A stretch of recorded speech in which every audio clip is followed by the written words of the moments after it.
안녕하세요. CJ 캣 인적성 강사 류영주라고 합니다. 반갑습니다.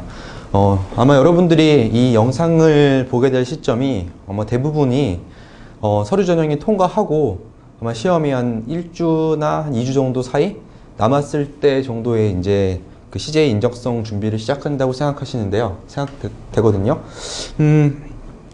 아마도 지금쯤이면은 일단은 서류를 훑어서 기분이 좋은 상태로 아마 강의를 듣고 있을 거라고 생각을 합니다.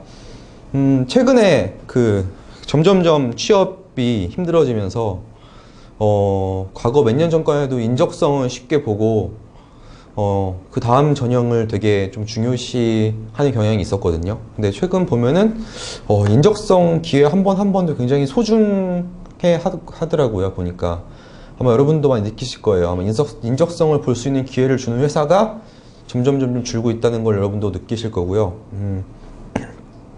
대표적으로 뭐 삼성이 사트를 GSAT로 바꾸면서 그 대상자를 많이 줄인다고 발표를 했고요. 다른 기업에서는 뭐 삼성과 달리 기존부터 줄였으니까 상관은 없긴 하는데, 뭐 결론적으로 얘기하면은 일단은 취업하기가 점점 어려워지고 있는 건 사실이고요. 그 와중에서도 여러분들은 한 번 한 번 오는 그 소중한 인적성 기회를 잘 잡는 게 중요하다고 생각합니다. 그러니까 저도 삼성 계열사에서 한 4년 정도 근무를 했었고요. 그 당시만 해도 사트가 거의 초반이었기 때문에 그 정보가 많지가 않았어요. 그래서 저는 뭐 공부를 특별히 많이 한다기보다는 기본적으로 그냥 상식 이런 걸로 많이 봤기 때문에 그 당시만 해도 경쟁이 별로 치열하지 않았거든요. 뭐 제 소개를 뭐 간단히 하면은 저는 저희 회사 학원에서 지금 한 4년 정도째 인적성 강의를 하고 있고요. 저는 좀 변리사로 일하면서 같이 일을 하고 있는 상황입니다. 그리고 저도 아까 말씀드렸다시피 4년 정도를 삼성 계열사에 근무를 했었고, 저도 마찬가지로 여러분과 마찬가지로 인적성 시험을 보고 회사에 취직을 했어요. 그렇기 때문에 그리고 또 삼성 같은 경우는 그 신입사원 중에서 사트 점수가 높은 사람을 뽑아서 일단 검토위원 이런 걸로 들어간 거기 때문에 저도 그런 걸 한번 해봤거든요. 거기서 일단 들은 정보를 가지고 여러분들 설명을 드리고, 뭐 임사팀이랑도 가끔 이야기를 하거든요. 아는 분이 있어가지고 그분들한테 들은 정보를 통해서 이야기를 하는 거기 때문에 뭐 제가 말씀드리는 정보가 많이 틀리지는 않을 거라고 생각은 하고요. 일단은 지금 인적성 시험에 상당히 다른 회사들도 신경을 많이 쓰고 있고 좀 변화를 주려고 하고 있긴 하는데, CJ 같은 경우는 다행히 다른 회사에 비해서 변화폭이 굉장히 적어요. 그러니까 CJ는 먼저 CJ 특징부터 말씀드리면은, 일단은 뭐 쉽다는 얘기를 드리기 전에 일단 한 4년 5년 정도 동안 문제의 유형이 거의 크게 바뀌지가 않았어요. 그러니까 문제의 유형 같은 경우는 제가 좀 이따 설명을 좀 자세히 드릴 거긴 한데, 이 문제의 유형이 거의 크게 변하지 않고요. 반대로 얘기하면은 거의 모두가 이 문제 유형에 대해서 거의 100% 준비를 하고 시험장에 들어온다고 생각하시면 돼요. 하지만 뭐 너무 긴장하실 건 필요 없는 게, 아마 다들 보통은 1주 아니면 2주 정도 준비를 하고 보통은 시험장에 들어오거든요. 여러분 알다시피 뭐 CJ나 뭐 다른 계열사, 뭐 삼성을 제외한 다른 계열사 인적성을 특별하게 먼저 준비하시는 분은 분명히 없어요. 그렇기 때문에 여러분들이 지금부터 준비를 시작한다고 하셔도 뭐 상대적으로 절대 불리한 조건이 아니라고 뭐 확실하게 말씀드릴 수 있고요. 아마 제가 강의하는 것만 여러분들이 2주 동안 숙지를 해서 준비를 하신다면은 남들보다 그래도 비교 우위에 있을 거라고 생각을 합니다. 그리고 제가 일단 CJ 인적성에 대한 특징을 간단하게 먼저 설명을 드리고요. 어떤 영역이 나온다 이런 설명을 드리고, 시험이 어떤 유형이다 라는 설명을 드리고, 각 유형별로 어떤 식으로 공부를 해야 되는 설명을 드린 다음에 그 다음 시간부터 차근차근 여러분들한테 강의를 할 영역에 대해서 설명을 드리도록 하겠습니다. CJ 같은 경우는요, 문제의 가장 큰 특징이 뭐냐면은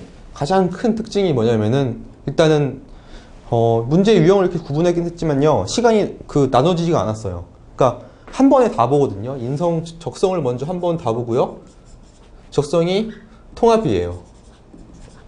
무슨 얘기냐면은 다른 회사의 인적성 같은 경우는 뭐 1교시는 언어 능력, 2교시는 추리, 3교시는 수리, 뭐 4교시는 공간지각 이런 식으로 분리를 해서 시험 보거든요. 근데 얘는 좀 어이없는 시험이에요. 여러분들 한번 모의고사 딱 보시면 느낌이 이거 뭐지? 라는 느낌을 드셨을 텐데 뭐 1번이 언어 문제다. 그럼 2번은 추리 문제, 뭐 3번은 수리 문제, 4번 공간지각, 4번은 인문학, 다시 수리, 뭐 다시 언어 이런 식으로 돌아가면서 계속 로테이션이 돼서 문제가 나오거든요. 그렇기 때문에 여러분들이 계속 새로운 문제를 접근하셔야 되고요. 그래서 문제를 푸는 그 스킬보다는 문제를 푸는 요령이 더 중요한 것 같아요. 이 시험 특징 같은 경우는. 특히 CJ는 두 번째로 특징이 뭐냐면 쉬워요. 쉽다거든요. 이런 통합형으로 나오면서 근데 문제가 굉장히 쉬워요. 근데 문제가 쉽다는 얘기지 그 문제를 주어진 시간 안에 다 풀기는 상당히 어렵고요. 어차피 여러분은 경쟁을 해서 상대평가이기 때문에 남들보다 조금 더 맞기가 쉽진 않아요. 왜? 다 쉬우니까. 그렇기 때문에 여러분은 이 쉬운 문제를 그 쉬운 문제에도 경중이 있거든요. 그나마 좀 어려운 문제가 있고 또 쉬운 문제가 있기 때문에 그 중에서도 쉬운 문제를 빨리 많이 풀어야지 전체를 다 풀 수가 있어요. 문제가 쉽다. 단 뭐가 모자르다? 시간은 굉장히 부족합니다. 지금 CJ 인호성 같은 경우에는 주어진 시간이 95문제인데 55분밖에 없어요. 거의 모든 회사 인적성 중에서 가장 적은 시간을 지금 주고 있거든요. 거의 한 문제당 30초꼴밖에 안 돼요. 30초꼴밖에 안 되기 때문에 여러분들은 거의 쉬운 문제는 10초 안에 눈으로 읽자마자 바로 풀이가 가능하고요. 좀 어려운 문제는 1, 2분 투자를 하더라도 맞춰야 되는 문제가 있긴 하거든요.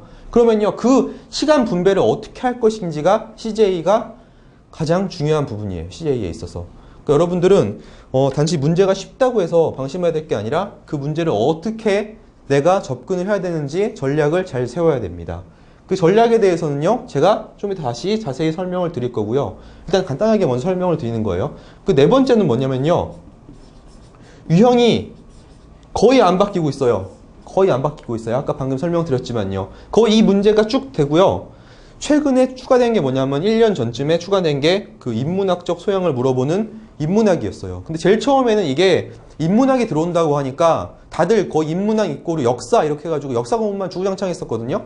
근데 실질적으로 CJ에 들어온 건 역사는 거의 일부분밖에 안 돼요. 역사가 중요하다기보다는 어떻게 보면 상식 쪽이 더 많이 강화가 됐고요. 그 상식 중에서 특히 CJ 계열사랑 연관된 상식이 굉장히 많이 출제가 되고 있거든요. 근데 이 부분을 어떻게 대한 공부해야 될지도 여러분들이 한번, 이건 여러분들이 약간 숙제예요. 그래서 제가 어떤 부분을 어떻게 공부해야 되는지 설명을 드릴 건데요. 그 부분에 있어서는 여러분들이 무슨 스터디를 하든 아니면 자료를 조사해 보거든 분명히 좀 자료를 수집할 필요가 있어요. 왜 그러냐면은 지금 이 촬영하는 기간하고 여러분이 시험 보는 기간하고도 차이가 있고요. 그 사이에 새로운 이슈가 나오면은 그 이슈가 가장 중요하기 때문에 그 이슈를 공부하지 않고 시험장에 들어가는 거는 약간 무모한 거거든요. 그렇기 때문에 그 최신 분야에 대해서는 여러분이 공부를 하셔야 된다고 생각을 합니다. 그게 이게 CJ에 대한 기본적인 특징이고요. 근데 여러분들이 이거보다는 더 중요한 게 뭐냐면 기본적인 인적성의 특징이 있어요. 인적성의 기본적인, 이건 CJ 말고 모든 회사 인적성에 다 공통적으로 포함되는 말인데요.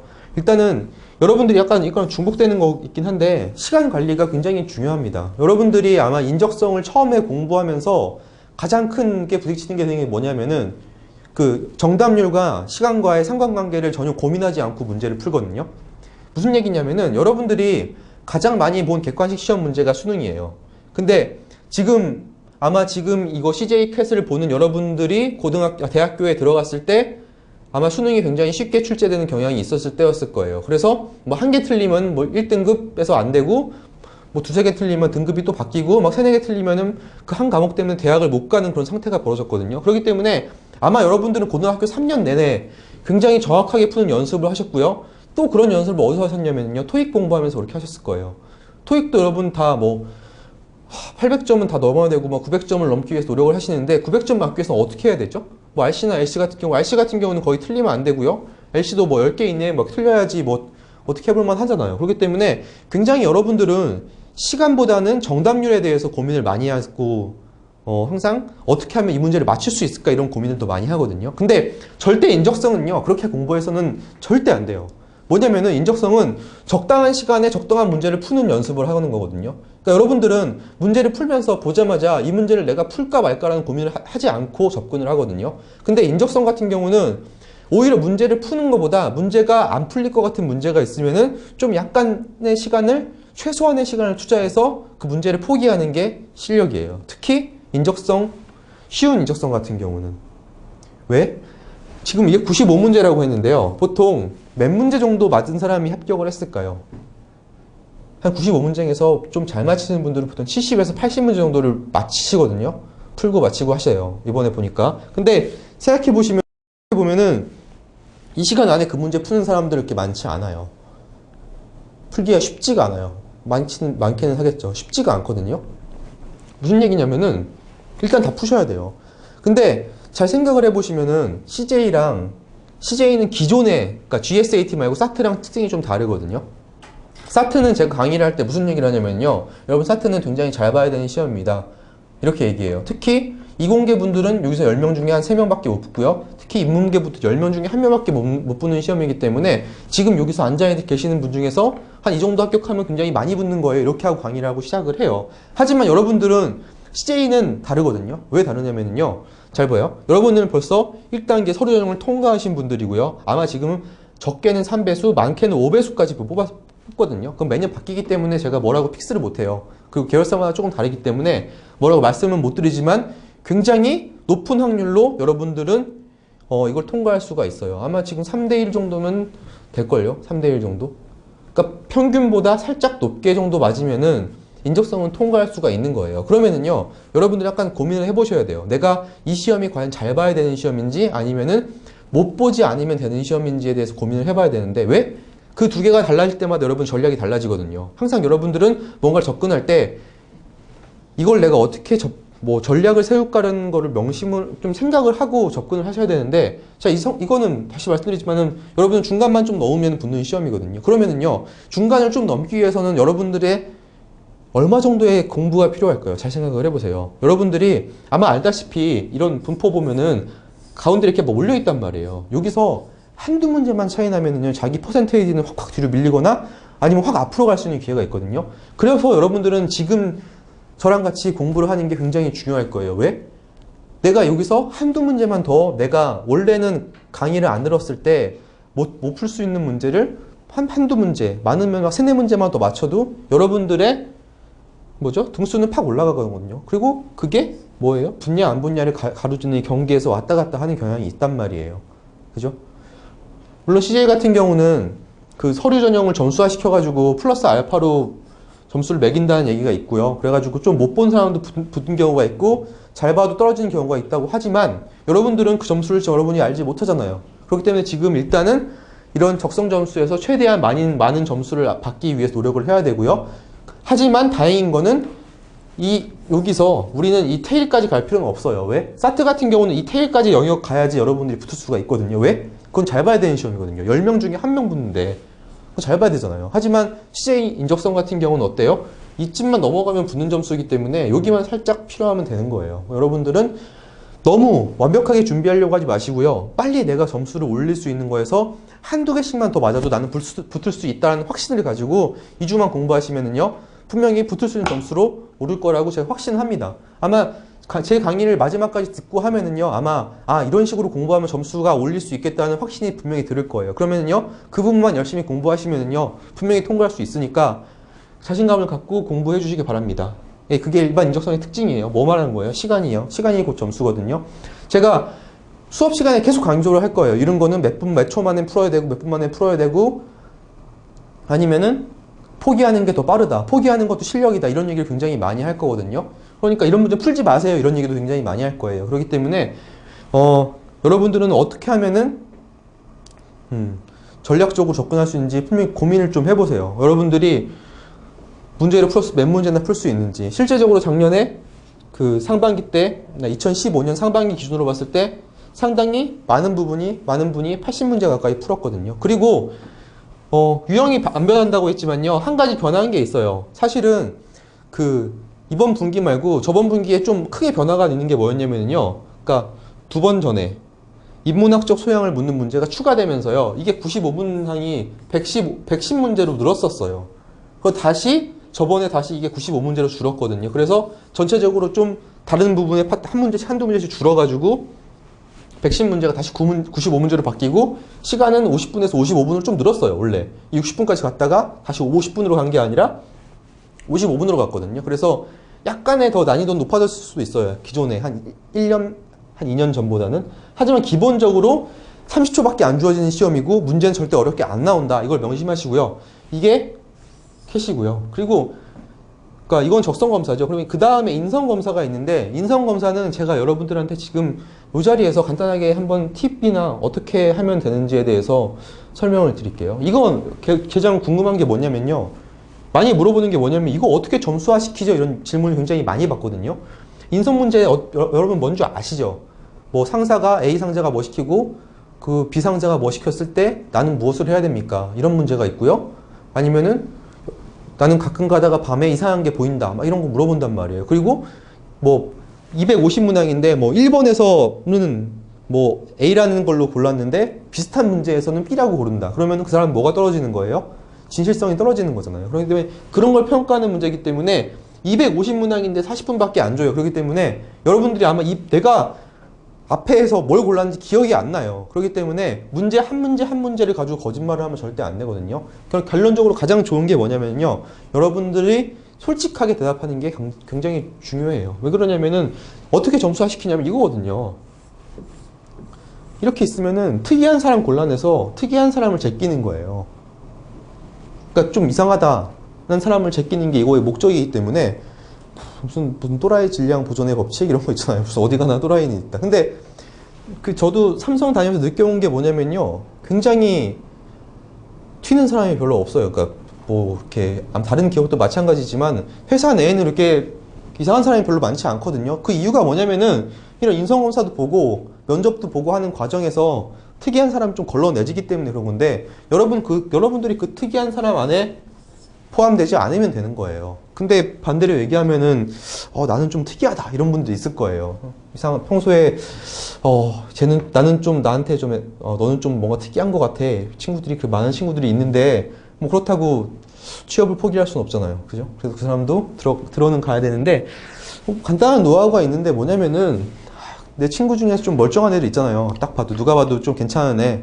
걔라면 어떻게 할까라는 기준으로 한번 일관성 있게 거짓말을 하세요. 차라리 그러려면은. 무슨 얘기인지 아셨죠? 그러면 차라리.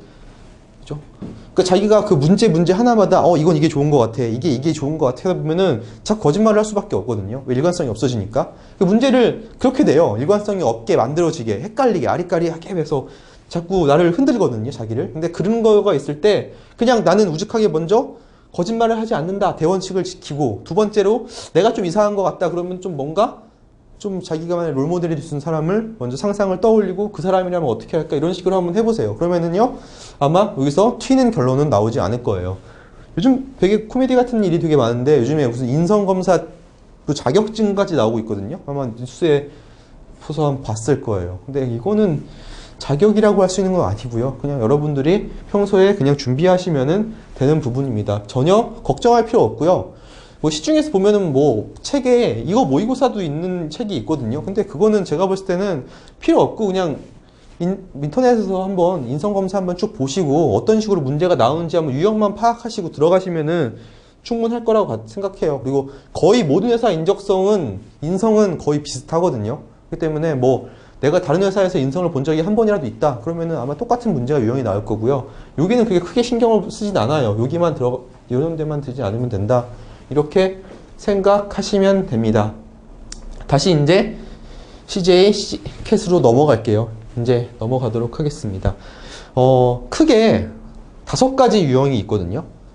5가지 유형이 있는데 언어 능력을 물어보는 게 있고 추리 능력, 수리 능력, 공간 지각 능력, 그리고 인문학 이렇게 크게 5가지를 물어봐요. CJ 같은 경우에는요.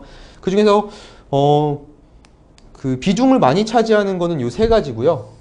언어 능력이랑 추리, 수리고요. 공간 지각이랑 인문적 소양은 한 10문제씩 정도 출제가 되고 있거든요. 전체 95문제에서. 그렇기 때문에 이거는 따로 뭐 준비는 해야겠지만은 이거 3개가 당락을 가른다 이렇게 생각하시면 됩니다. 그리고요. 이제 각 영역별로 어떻게 공부를 하는 건지 아니면은 어떤 식으로 문제를 풀어야 되는지 간단하게 설명을 해드리도록 하겠습니다. 먼저 언어 능력인데요. 언어 능력은 거의 모든 회사 인적성이 안 보는 데가 없고요. 여러분들은 이걸 위해서 준비를 크게 많이 하지는 않는다고 생각을 하고 아마 근데 가장 많이 이 전체 5가지 영역 중에서 여러분들이 준비가 끝난 부분은 언어 능력일 거예요. 왜? 거의 다 어떤 식의 문제가 나오냐면요. 수능이랑 비슷한 문제인 독해 문제가 나오고요. 아니면 단어 간 관계 문제가 나오던가 아니면 사자성어 이 정도가 나오긴 하는데 시제 같은 경우는 사자성어는 나오지 않아요. 독해 문제랑요. 뭐 문장 배열하기랑 단어 간의 관계를 물어보는 문제가 나온 것도 있거든요. 근데 솔직히 저는 이거는 강의는 하지 않을 거예요. 좀 이따가 간단하게 문제 유형만 보고 넘어가도록 할 건데요. 왜 이건 안 하냐면요. 여러분들한테 주어진 시간이 딱 2주밖에 없는데 2주 동안에 일주일을 언어 능력에 투자하고 나머지를 투자하면 점수가 오를까요? 제가 볼 때는 점수가 오르긴 하겠죠. 물론 조금 오르긴 하겠지만요. 다른 거 같은 경우는 여러분들이 공부를 전혀 안 해본 부분이에요. 그래서 전혀 안 해본 부분이기 때문에 1단계로 그냥 여러분들 익숙해지기만 해도 얻는 점수가 있고요. 그리고 또 푸는 방법만 알아도 점수가 있고요. 좀 익숙해지면 바로 얻은 점수가 있단 말이에요. 그렇기 때문에 이 부분에서 얻을 수 있는 점수보다 이 부분에서 얻을 수 있는 점수가 훨씬 커요. 그렇기 때문에 여러분들 언어 같은 경우는 크게 준비는 하지 마세요. 아마 단어과의 관계의 문제를 보면요. 뭐 이것도 있어? 라는 생각이 들 건데 아마 여러분들이 거의 자주 봤던 문제 유형이고요. 난이도는 굉장히 쉬워요. 그래서 단어 관계를 여러분들이 어렵다고 하시는 분은 없어요. 단어 간의 관계는 뭐냐면은요.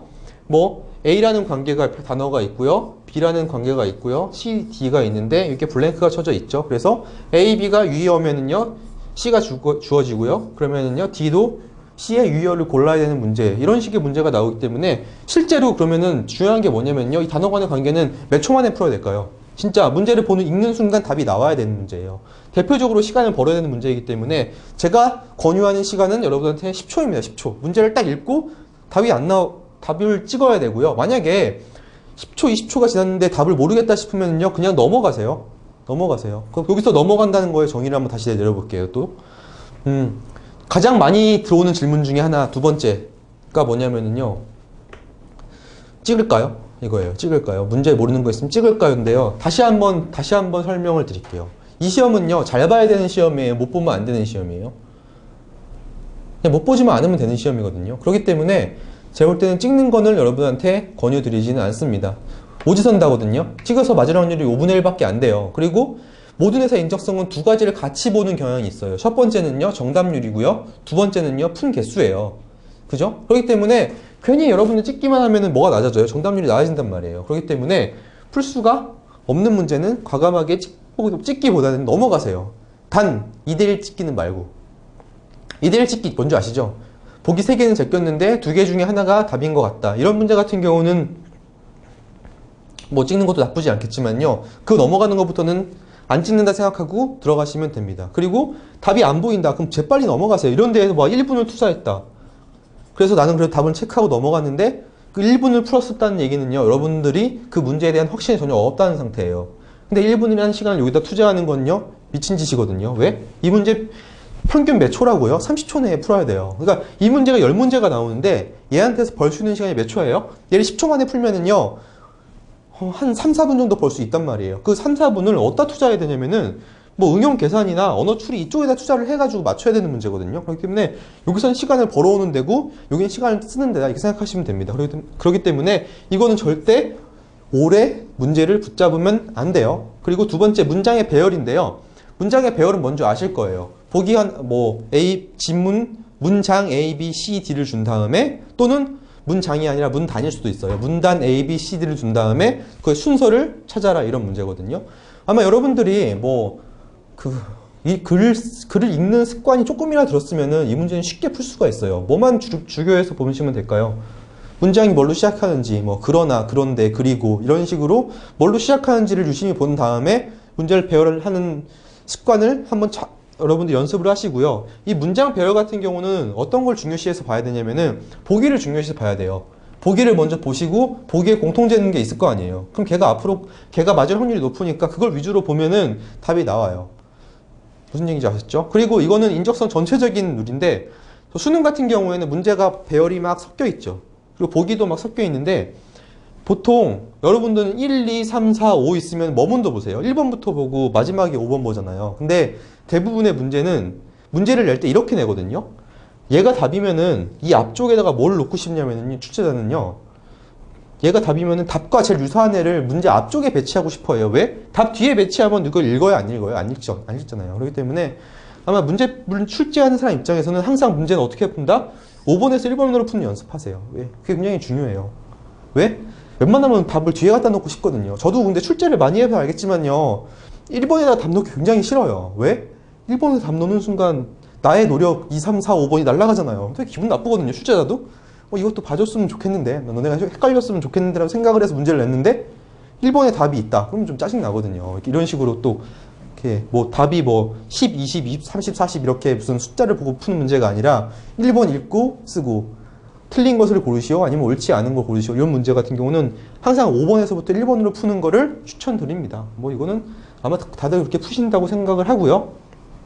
문장의 배열 같은 경우에는 항상 그 보기에 힌트가 있으니까 보기를 먼저 읽고 문제를 보는 거를 강력하게 추천을 드릴게요. 그리고 이 독해 문제인데요. 독해 문제는 거의 난이도가 정해져 있는데 CJ 같은 경우는 약 중학교 아니면 고등학교 1학년 수준밖에 안 돼요. 굉장히 보기 질문이 짧고요. 가끔 가다가 장문이 나오기도 하는데 거의 단문이 나온다고 생각하시면 되거든요. 그렇기 때문에 굉장히 이것도 시간을 많이 소모하면 안 되니까 뭐냐면요. 독해 문제 꼭 2번씩 지문 읽는 사람이 있어요. 문제 보기 읽고요. 다시 문제 지문을 읽고 또 보기 본 다음에 또 다시 지문 읽는 그럼 우를 범하지 마시고요. 항상 보기를 먼저 보시고 그 다음 문장을 보세요.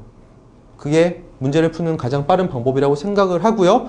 또 마찬가지지만요. 얘도 시간이 많이 걸린다 라고 생각하시면 과감하게 패스하는 연습을 하세요. 독해 문제도 가끔 가다가 내가 배경 지식이 있는 독해 문제가 나오면 빨리 풀 수 있겠지만요. 내가 인문계인데 뭐 자연계 지문이 나왔다. 아니면 내가 자연계인데 무슨 철학 지문이 나왔다. 이런 식으로 서로 내 배경 지식과 안 맞는 보기가 나오면은 약간 더 좀 어렵거든요. 왜 그러냐면은 보통 인적성 시험에서는 문학보다는 그런 비문학이 더 많이 출제되고 있고요. 비문학 같은 경우는 가장 유리한 사람이 뭐냐면 배경 지식 갖고 문제를 보는 사람이 되게 유리하거든요. 근데 그게 아니라면요. 시간이 오래 걸릴 가능성도 있고 그 문제가 솔직히 말해서 완벽하지가 않아요.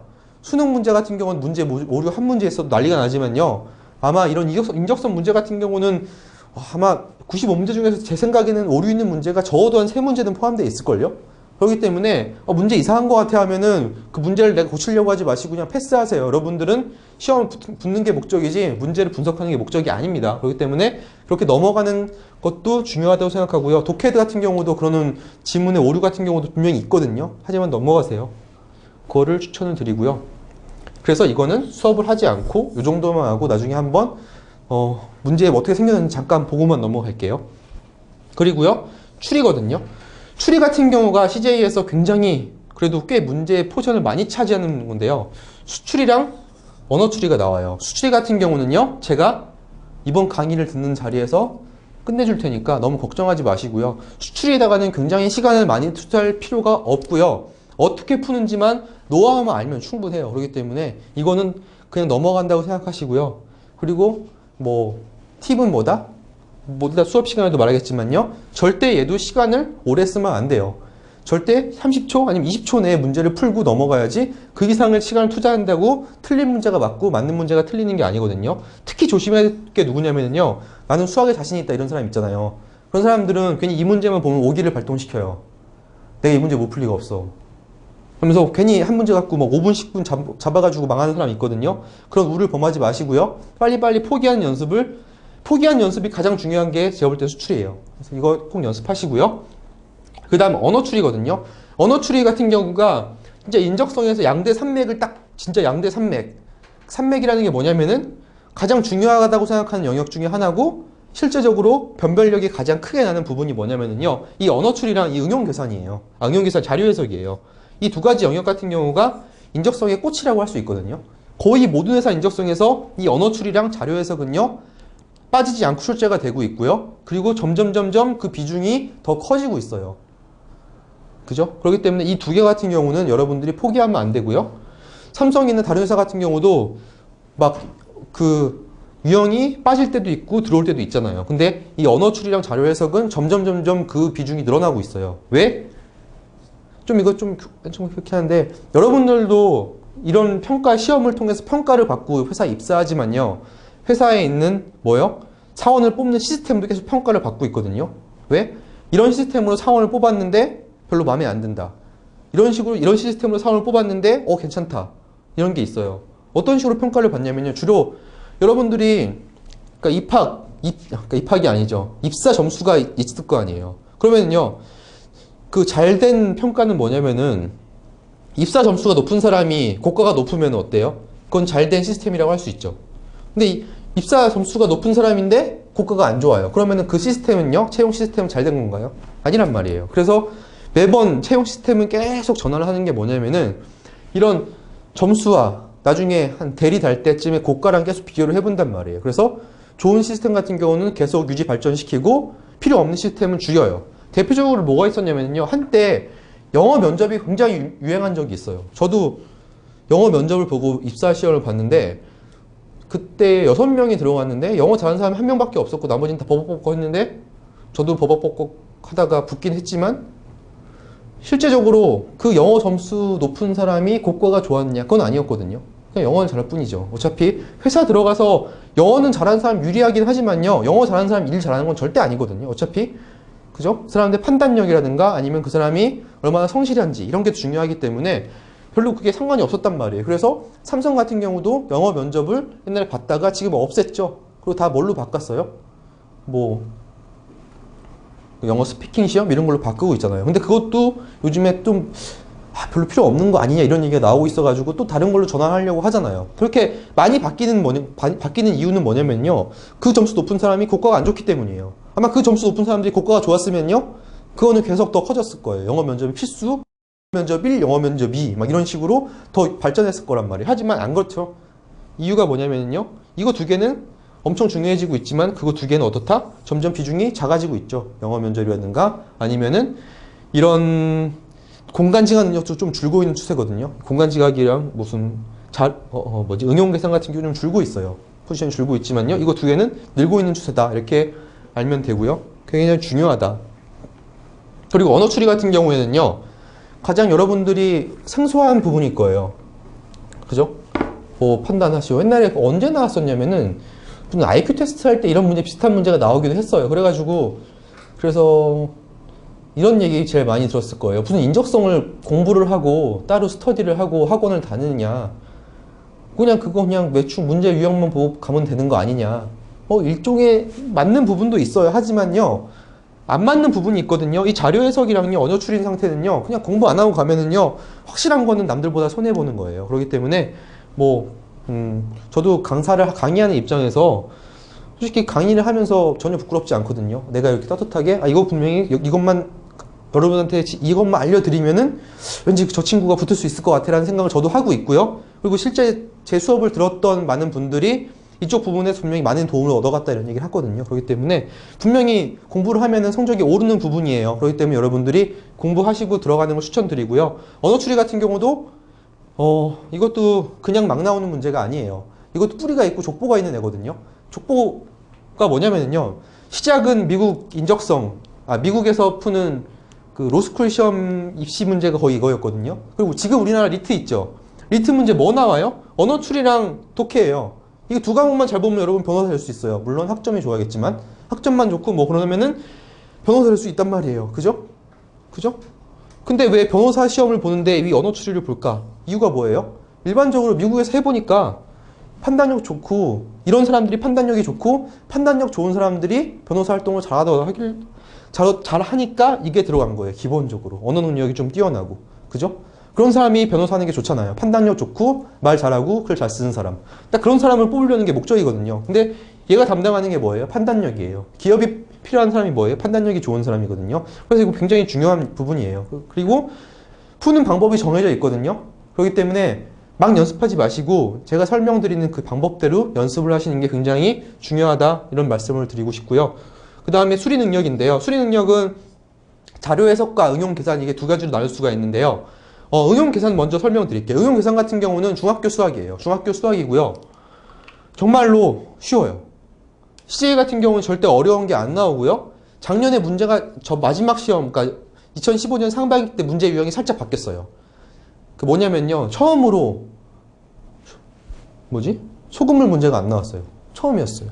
근데 아마 그것도 나올 것 같거든요. 이런 식으로 소금물 문제가 안 나온 게 유형의 변화일 정도로 항상 문제 유형은 뭐냐면요. 2차 연립방정식밖에 안 나오고요. 추가적으로 나오는 게 통계랑 확률이거든요.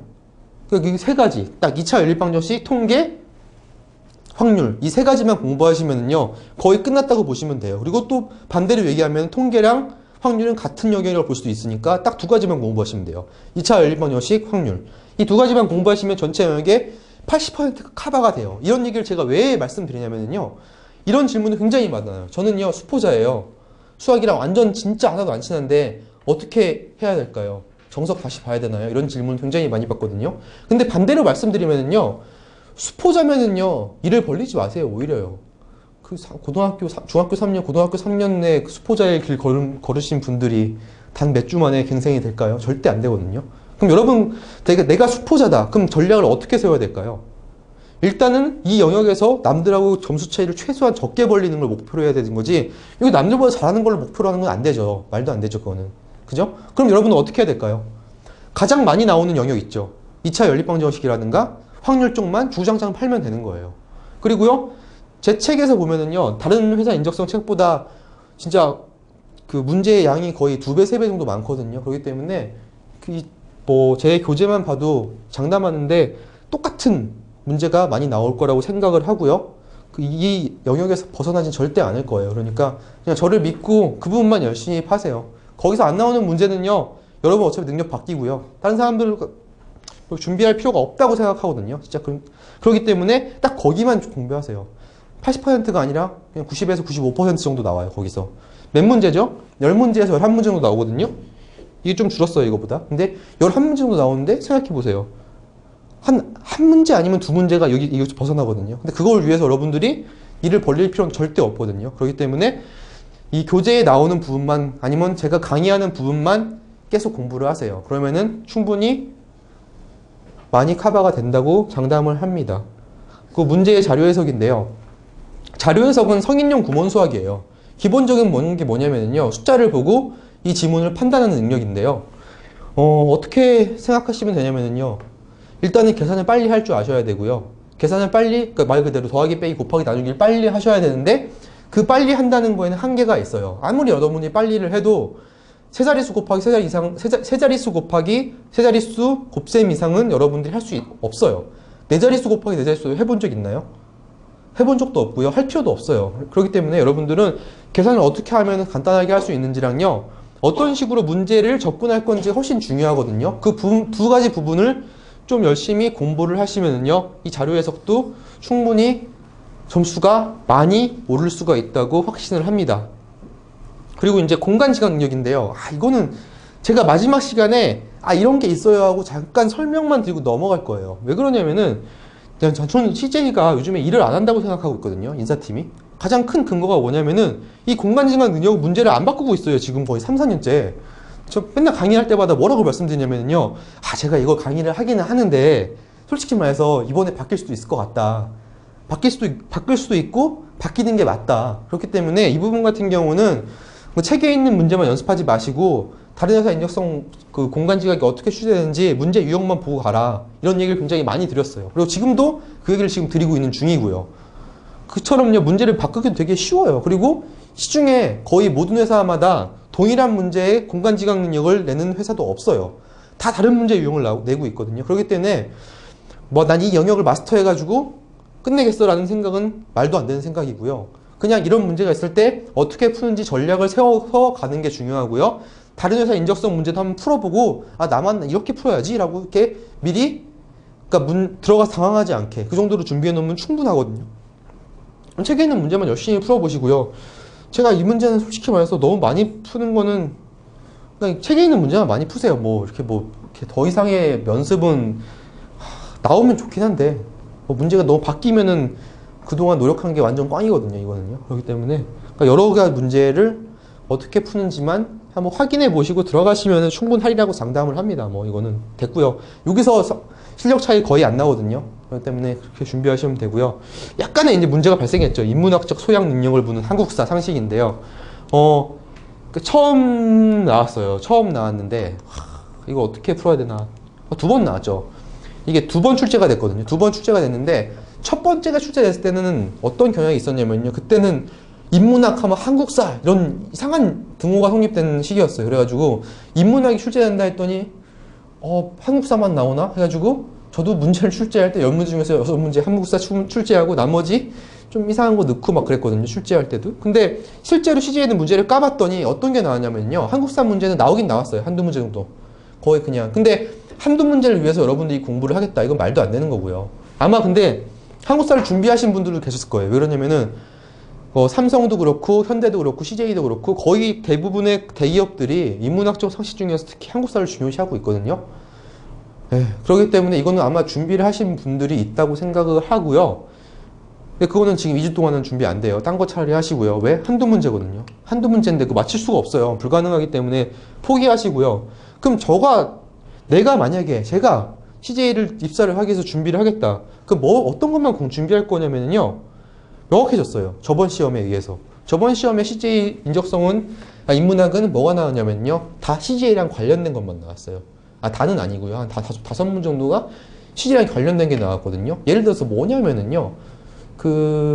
국제시장 영화 아시죠? 국제시장 영화가 나오고 이 시기에 창립된 CJ 회사가 뭐냐 이렇게 나온 거예요. 근데 생각해 보시면 그거 CJ에 대해서 공부 안 하신 분이 맞출 수 있을까요?